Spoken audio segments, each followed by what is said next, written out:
এই ব্যাপারে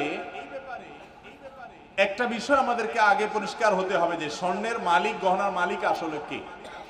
এটার উত্তর যদি জানা যায় তাহলে যাকাত কে দিবে সে উত্তর দেওয়া সহজ হয়।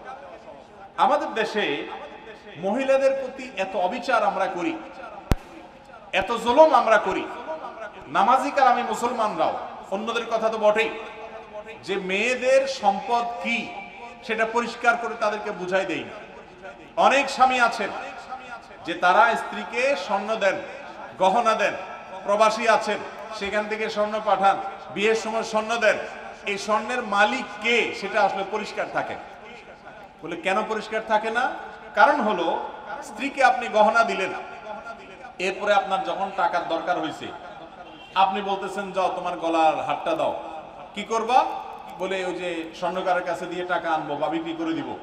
মোহর হিসাবে যদি আপনি